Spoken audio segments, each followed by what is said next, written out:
Renting cars here in the United States can be quite a hassle. First of all, you got to have enough credit. You got to make sure that your insurance is top of the line.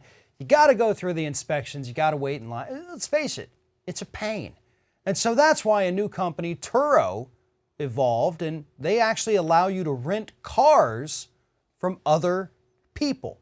You don't have to go through the big, corporate machine here. You find a person on the app with a car to rent, you go meet them in person, rent the car, pay them, cut and dry, right? Well, unfortunately, according to a new class action lawsuit, that's not what's really happening, and Turo might in fact be charging people fees that they don't deserve and shouldn't have to pay. Joining me now to explain what's happening is Scott Hardy with Top Class Actions. And Scott, when I first learned about Turo and how they were doing this kind of peer-to-peer car rentals, this actually sounded like a great idea. And in theory, I really like it. And then unfortunately, we get stories like this that show that it's not working the way that it's supposed to. So tell us what's happening here. Yeah, this might be a growing pain of Turo as they're a growing company. They're doing a lot of advertising on Facebook. They're trying to get you, if you want to take a weekend with an exotic car, you can do that. If you have an exotic car in your garage that you only drive once every month or two, well, rent it. Make some money on that car. Or if you're going somewhere else, you're going for the weekend. This person went to Los Angeles for the weekend. You don't have to go through Hertz or Dollar or one of the big rental car agencies. Use Turo, support, just another individual.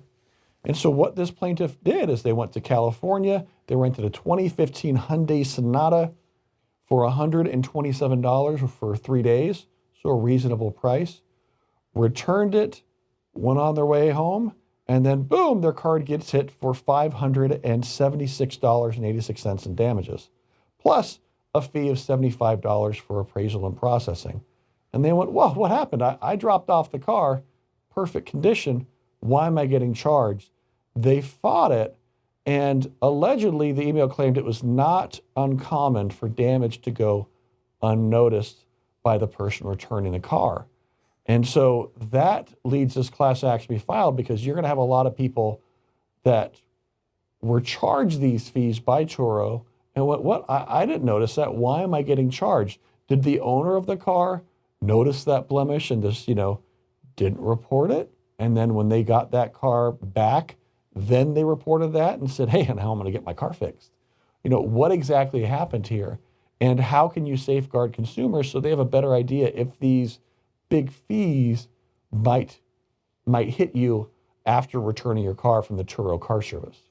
And this is really interesting when you kind of look at the facts that of what's going on with this particular one, because I do want to know, and this is obviously something that's going to come out in the lawsuit, is this something that the owner of the car actually reported to Turo? Were those the damages that the owner did in fact report, if they reported anything at all? Or is this some kind of glitch that happened and this person who had no damage, the owner didn't report any damage, but still somehow they got charged for the damage?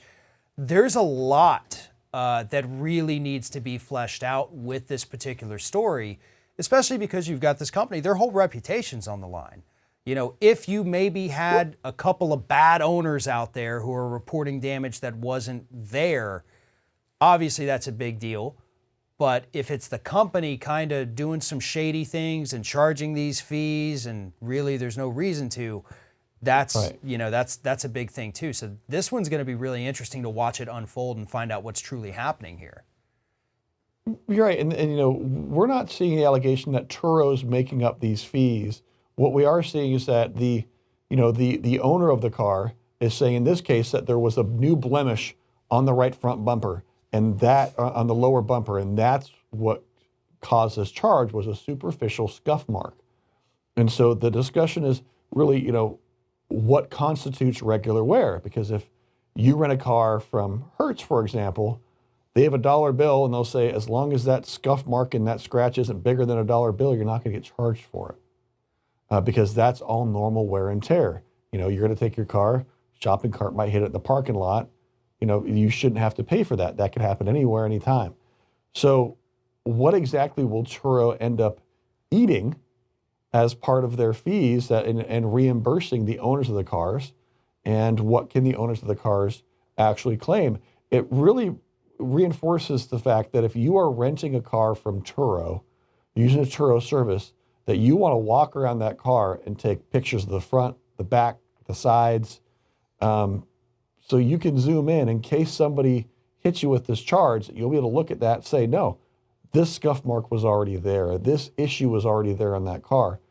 Because otherwise you could get hit with this surprise bill of $650 after the fact and have no defense for it other than I don't think I did it. You know, and that's a good point, not just if you're renting from Turo, but really renting any car from any place here. You know, everybody's got their cameras on their phone. Pull it out, take pictures, do a video, walk around of it, zoom in. If there is existing damage, make sure you get that. And if you can, in that same video, make sure you get the person who's renting you the car. If it's, you know, the Hertz representative out there with you, get them on video so they know this isn't something that you filmed after the damage happened. Make sure it's in their parking lot, whether it's Turo, the person you're renting it from there, Hertz, Enterprise, any of those other ones. Do that and protect yourself ahead of time. That may not stop, you know, these charges from hitting your debit card, but if you do get those charges, it may make it a lot easier to get your money back in a very fast manner. Absolutely. You got to protect yourself. Documentation, you and I hammer on that all the time. And this is just one more form of documentation to make sure that you don't get taken advantage of. Absolutely. And for more information about this, follow the link in the description of this video and head on over to Top Class Actions. And while you're there, make sure you sign up for their weekly newsletter. Scott Hardy with Top Class Actions, thank you very much for talking with us. You're welcome. Thanks for your time, Farron.